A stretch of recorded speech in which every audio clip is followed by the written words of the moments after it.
What drew you to it?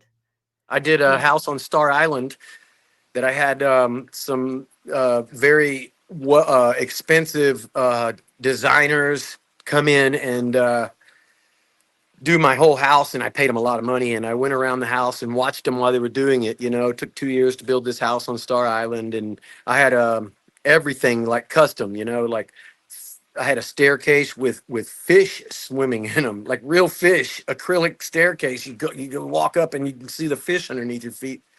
Uh, but they made it really cool at first because I was young, you know, and I had purple rooms, green rooms, red rooms. It was very Art Deco, and that's because I lived in Miami, so it was all about kind of representing that Art Deco Miami style, you know. And I don't know, when I walked in my own house, it felt very cold to me after it was finished, and it felt almost like I was in a. It was 9 bedrooms, and it was like I was in this shopping mall or something after closing hours, and you're in there all by yourself, and you're like, I need some friends. Where is everybody?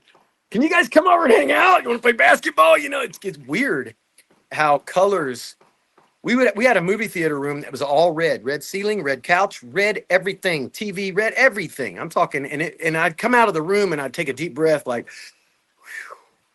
and I was like, man, I'm so happy to be out of that room. Why?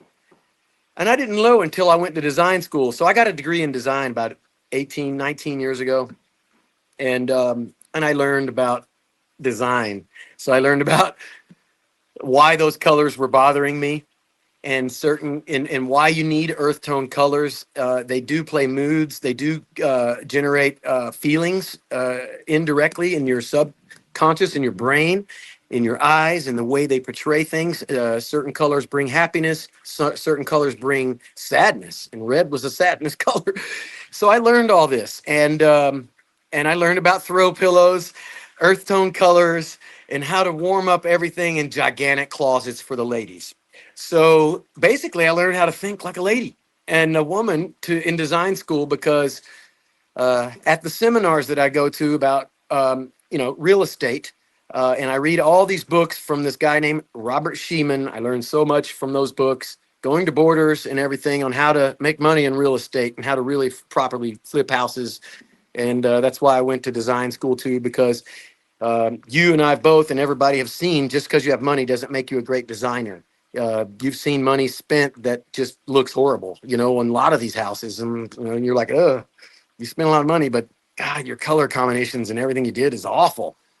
So the design school helped me tighten all that up, and you know, I learned about floral print and carpets. I learned how to. The reason I do that is because I learned in the books and the seminars about real estate that the woman always buys the house, never the man. Never. Do not cater to a man. I'm giving you some really good, very expensive, lots of years of real estate advice for free right now, but that is the truth. Um, when I build my homes, you'll see that I put these extremely lavish bathrooms with sunken down, cascading waterfall bathrooms with a chase lounger in it, with a tub down there, you know, a hot tub for the bathtub. You know, that's certainly not for men. I put in all these body sprays and rain heads and crate, you know, showers, and gigantic, like you could fit an elephant in there. And that is not for the man. The lighting, I have 8 foot high, purposely driven lighting to allow a drape in for real lighting, because I know for a fact that women do not like to put their makeup on with fake lighting or indirect lighting or any kind of lighting. They want real natural light from outside. So you put those in, and every house, and gigantic closets. Closets need to be bigger than they ever were in the 90s or anything before even the 2000s, because women have more shoes, more purses than they've ever had. And the type of ultra wealthy mansions that I'm building, I cater to the woman.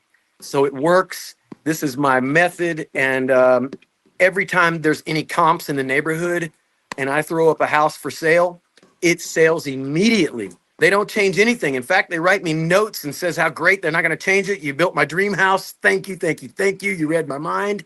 When really all I did was think like a woman and build this house to cater. Because every time I have I own the real estate company as well. So Angela, my partner, she goes in and sells the houses for me. She'll go in and tell me every single detail. So that's how I get my input on how to sell the houses. I use that. She'll come in and go, it's always the woman that makes the decision. And the guy comes in and goes, honey, do you like this one? And she goes, yeah, we're going to take this one. You pay for it. And we're going to raise our family here and we'll renew our vows in the backyard. This is the perfect house. And it's because I put the floral print in the carpet. It's because the bathrooms are bigger than down the street for the comps. It's because the bathrooms and the closets have a rotisserie for shoe rack in it. You know, I put $500,000 in a closet easy and I get every penny back. Most people won't risk that. They'll put a basic closet in there that everyone's seen because they're doing just a spec house. I don't build spec houses. I build art houses. I put everything. I never look at the receipts. Don't care. I live in Palm Beach, and if they want it, they can buy it and they can afford it. That's just the way it works here. I build it the way they want it, and they don't even know it until they see it. It's amazing, right? Like that I learned from going to and reading and seminars, and you need that design touch. So that works. That's my chemistry, is to, yeah, deck out these homes, gigantic kitchens, big pantries. None of this is for a man. It's just for a man's wife. And every house that I sell demographically, they're all family. You know, if you can always remember that I don't sell to any bachelor. I've never sold a house to a bachelor. Every single house I've sold has been to families, because if you look at the way the demographics work, they'll tell you this in the books too, that anything with over 3 or 4 bedrooms is going to be a family, mostly, most times, 99% of the time. So you're catering to that. Well, tell me, the contractors that read our magazine, they're building the outdoor spaces that are connected to those indoor spaces that you just described. And Oh, what would you want them to understand about the design of the outdoor space? And who do well, you design that for? Is that for the wife or the husband or both? well, And now how do you're you change that? great question. I love it, as I'm sitting outside, and you can see why. We live in Florida. It's year round outside. So yes, that's for the man, the family, the kids, the wife, and everybody outside. But those other, specific things are really what sells the house, to be honest with you. Kitchen, closet, giant bathrooms. But because the lady's going to make, the wife makes the choice. Trust me. And the guys, what they like really don't matter, but they're going to like this pool, the hot tub, the garage space, the man caves, the landscaping. Can I show you panoramic? Absolutely. They're going to like the grills, pizza ovens. They're going to like the garage and the more garages. They're going to like the little golf course things and tennis courts over there. You want to see some stuff? Sure. All right. Coming over my little bridge, I go over this lazy river. You kind of can see it. The It's lazy yeah, river. I built beautiful. this house, jumped over it with my motocross bike. Then what's funny is I was planning on flipping this, right?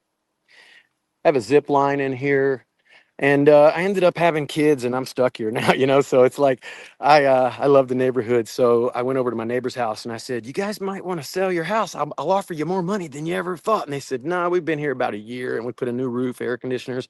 Not interested." I guess he went in and told his wife, and she comes out. He chases me down the street and he goes, "What kind of offer are you talking about?" And I said, "I'll do an appraisal on your house, $600 for an appraisal." And I said, "Listen, if you'll sell me this house, whatever it appraises at, I'll give you $100,000 on top." She goes, "You'll do that?" I shook her hand right there and made a deal.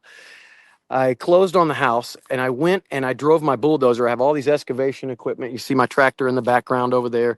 And I flattened her new roof and her air conditioners and everything. And I started over from scratch. And here's that house. So I just added it onto my property here. And that Wow. was just a little ratty house that was kind of beat up, built in the 80s or something, and I flattened it, and that was season I believe it's season 8. You can watch this house on the Vanilla Ice project. And if you see this railing, I'm going to take you over here and I'm going to show you. We built a infinity pool, big lap pool. I got a 50-person hot tub over here that we built cascading waterfalls. So as far as decks and outdoor spaces, this is a helicopter hangar right here. And this door comes up and the helicopter slides in.